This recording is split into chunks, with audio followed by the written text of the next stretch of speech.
Alright, like the title says, the spiral staircase that we've all been climbing. So I'll start with a story. So it had been over 6 years since I took a leave from my work. And when I finally started to come back to that world, the reintegration was slow. Not in a bad way, just steady.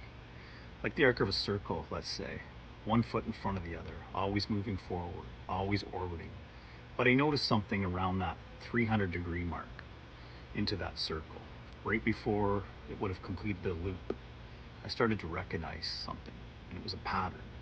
Now, to be honest, I had felt it right from the beginning, right from degree one. But this time, closer to the end, I noticed the details were louder, sharper. That's where the devil always lives, isn't it? In the details. But here's what hit me. I recognized the pattern. I knew it was coming, and my nervous system started firing off like it had before. It wasn't just some vague fear. It was precise, familiar, like deja vu with teeth. The alarms were going off, not because I didn't understand, because I did. And that's when it hit me. This wasn't just a circle anymore. This was something else. It was a spiral staircase, as I would describe. It was the same arc, but higher, elevated. I'd walked the circle before, but this time I was one floor up. And what I was feeling wasn't just now, it was then. A resonance. My nervous system wasn't just reacting to the moment, it was aligning with the past one. Echoes from a layer beneath, reminding me I'd been here before, just on a different level. And when I saw that, I knew what I had to do. If I wanted a different outcome, if I wanted to stop circling back to the same emotional result, I had to break it away before I closed the loop, before I hit 360 degrees again. So guess what? I left. I walked away from the job, the structure, the system, not out of anger, but out of awareness. I saw it for what it was, and I knew I couldn't unsee it. So later on, after I left, I started to reflect on what had really happened. At first, it felt like a personal insight, a one-off spiritual hack I stumbled across. But then I zoomed out and I started to see it everywhere. That spiral, it just wasn't mine. It was in all of my stories. It was baked into the fabric of human life. We've all been walking that staircase, whether we know it or not. Every pattern we think we've broken, we're just walking it again, just one level up. And eventually we start to recognize that these spirals have been described before by philosophers, mystics, prophets. Not in my language, maybe, but in symbols, metaphors, myths, writings on cave walls. Plato, Jung, Kierkegaard, Buddha, they all saw it. So maybe what I've created isn't new. It's just told through today's tools. The story's the same, but the shape of the language changes. Now we don't just pass on these spirals in sculptures, scriptures, or stone carvings. We pass them through YouTube thumbnails, TikToks, voice memos, and AI models. So what if this is the next step?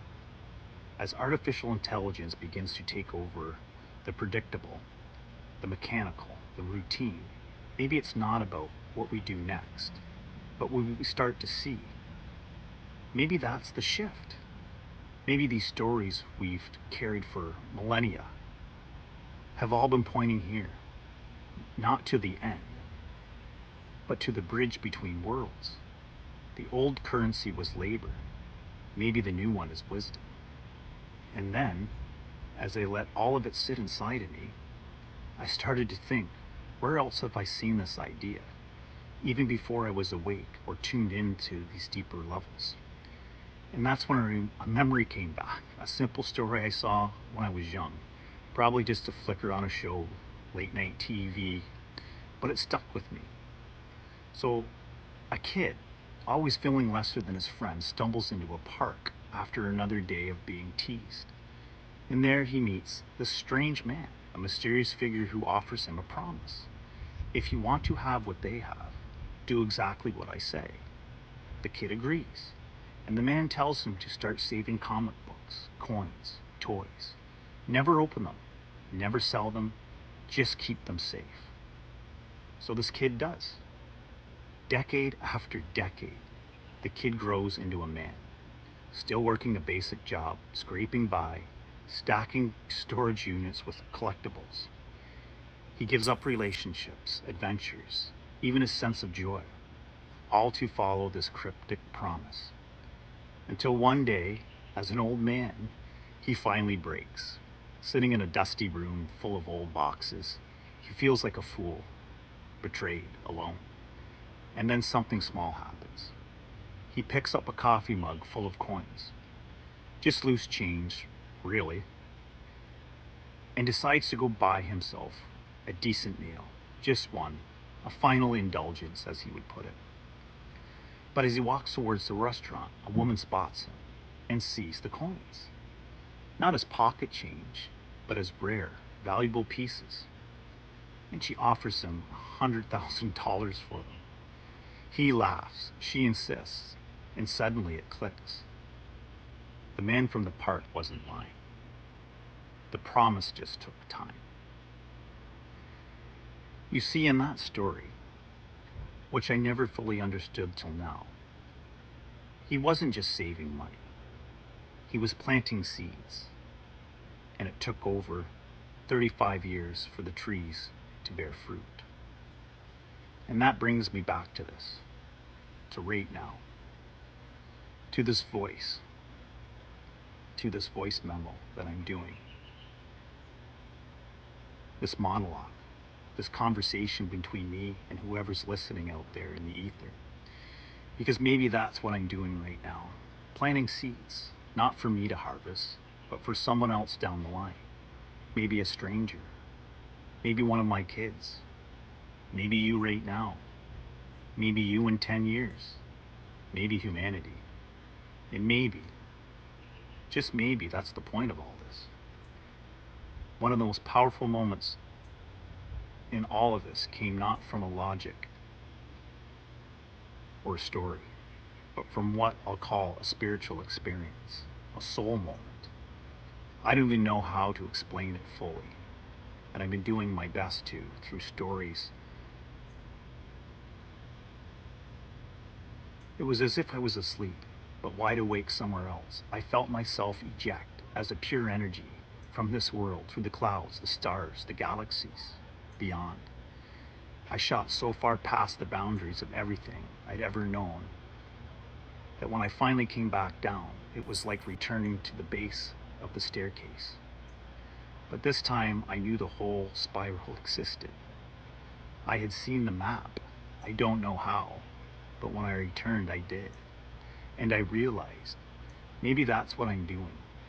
Maybe I'm just a bridge builder, a pioneer in the strange digital forest we're all wandering into. I'm not famous. I'm not rich. I'm not powered by algorithms or big tech or big budgets. I'm just Johnny, talking to a language model,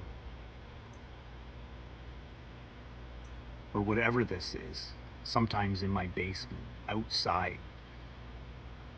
But if this is what I was meant to do, to walk ahead, to notice the spiral, to speak into the dark and hope somebody hears me, then maybe that's the new currency. Maybe value isn't what we can measure in dollars, but we can pass on in awareness. So if you're still here, if something inside you recognizes this spiral too, then welcome. You're not late. You're just one floor up. And we're still climbing. I hope you enjoyed this talk. And I hope to hear from you.